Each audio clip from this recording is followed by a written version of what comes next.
Hello students, welcome back to my channel. So देखिए, इस video में हम बात करने जा रहे हैं कॉन्सेप्ट ऑफ लर्निंग। इसके पहले हमने देखा concept of teaching, meaning of teaching, फिर उसकी डेफिनेशन, कैरेक्टरिस्टिक्स, प्रिंसिपल्स, और अब देखेंगे हम concept of learning. So learning is a key concept in human behaviour. Human behaviour में जो लर्निंग है एक की कॉन्सेप्ट है। मीन्स टीचिंग की तरह ही लर्निंग भी इम्पॉर्टेंट पार्ट है इसका। It is the axiom of all teaching and learning. ये टीचिंग और लर्निंग का एक एक्सियम है। It includes everything the learner does and things. Learning में जो लर्नर क्या करता है और क्या सोचता है, ये सारी चीज़ें इन्वॉल्व होती हैं। It influences his acquisition of information, his attitudes and beliefs, his goals, his achievements and failures, his behaviours both adaptive and maladaptive, and even his personality traits. ये सारी चीज़ें किसके अंदर आती हैं? लर्निंग के अंदर आती हैं। सो जो भी लर्निंग है ये सारी चीज़ों को इन्फ्लुएंस करती है। बच्चा क्या सीख रहा है, उन सब का इस पर इफ़ेक्ट पड़ता है कि उसका एटीट्यूड कैसा होगा, उसकी जो इन्फॉर्मेशन है उसने कैसे एक्वायर की है, उसके बिलीव्स क्या हैं, उसके गोल्स क्या हैं, उसने क्या अचीव किया है, उसकी फेलियर्स क्या हैं, उसका बिहेवियर कैसा है। सो ये सारी चीज़ें किससे इन्फ्लुएंस होती हैं? लर्निंग से। So, learning has been defined as a relatively permanent change in behavior that occur as a result of experience and practice. तो लर्निंग को कैसे डिफाइन किया जा सकता है कि एक ये परमानेंट चेंज इन बिहेवियर होता है कि किसी लर्नर के अंदर क्या चेंज आ रहा है after some experience and after some practice. So कोई भी गुड डेफिनेशन के 3 एलिमेंट्स हो सकते हैं लर्निंग के लिए। First is learning is a change in behaviour, कि जो लर्निंग है वो बिहेवियर में चेंज लाता है। This change take place through experience और प्रैक्टिस। जो ये चेंज है वो एक्सपीरियंस और प्रैक्टिस की वजह से आता है। Changes due to growth, maturation and injury can not be considered as learning. तो जो कोई भी चेंज हुआ है ग्रोथ की वजह से, मैच्योरेशन की वजह से, या फिर किसी इंजरी की वजह से, उसे हम लर्निंग नहीं कहेंगे। ठीक है, जो सारी चीज़ फिजिकल होती हैं वो चीज़ें हम लर्निंग नहीं कहेंगे। The occurred change must be relative permanent, और जो चेंज है वो रिलेटिवली परमानेंट होना चाहिए। That is the learn response must last for a fairly long time.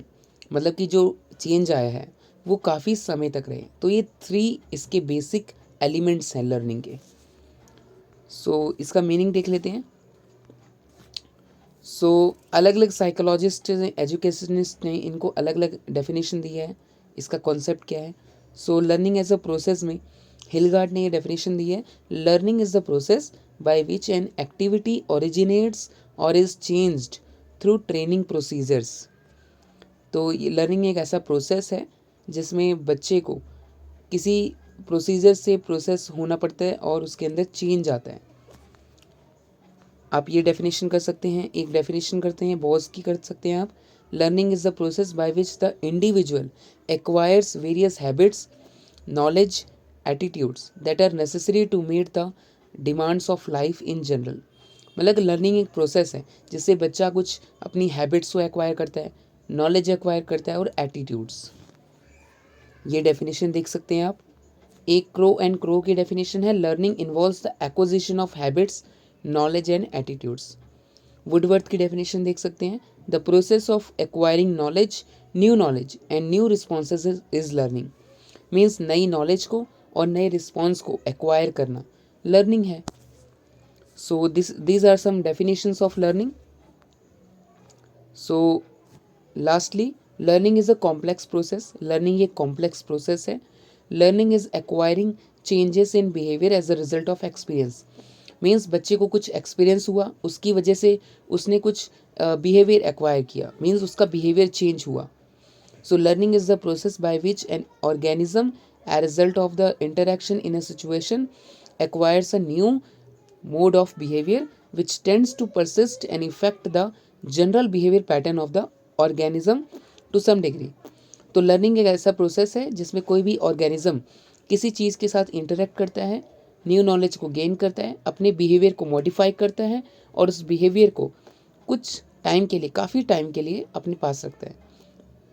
So that this definition suggests that learning takes place when an organism reacts in a situation. तो इस definition से ये clear हो जाता है कि जो लर्निंग है वो तभी होती है जब ऑर्गेनिज्म खुद उस सिचुएशन में रिएक्ट करता है. Learning consist in acquiring of new modes of behaviour और एडजस्टमेंट. लर्निंग क्या है? किसी बिहेवियर और बिहेवियर में अपने आप को मॉडिफाई कर लेना, ठीक है, उस एडजस्ट कर लेना उस सिचुएशन में. So such change in behaviour is retained by the organism to some degree and is utilised in other situation to some extent. Means वो जो चेंज इन बिहेवियर है वो किसी सिचुएशन के लिए डेवलप हो सकता है, किसी डिग्री तक रहेगा, और वो किसी और सिचुएशन में भी काम आ सकता है. So this is the concept of learning and its definition.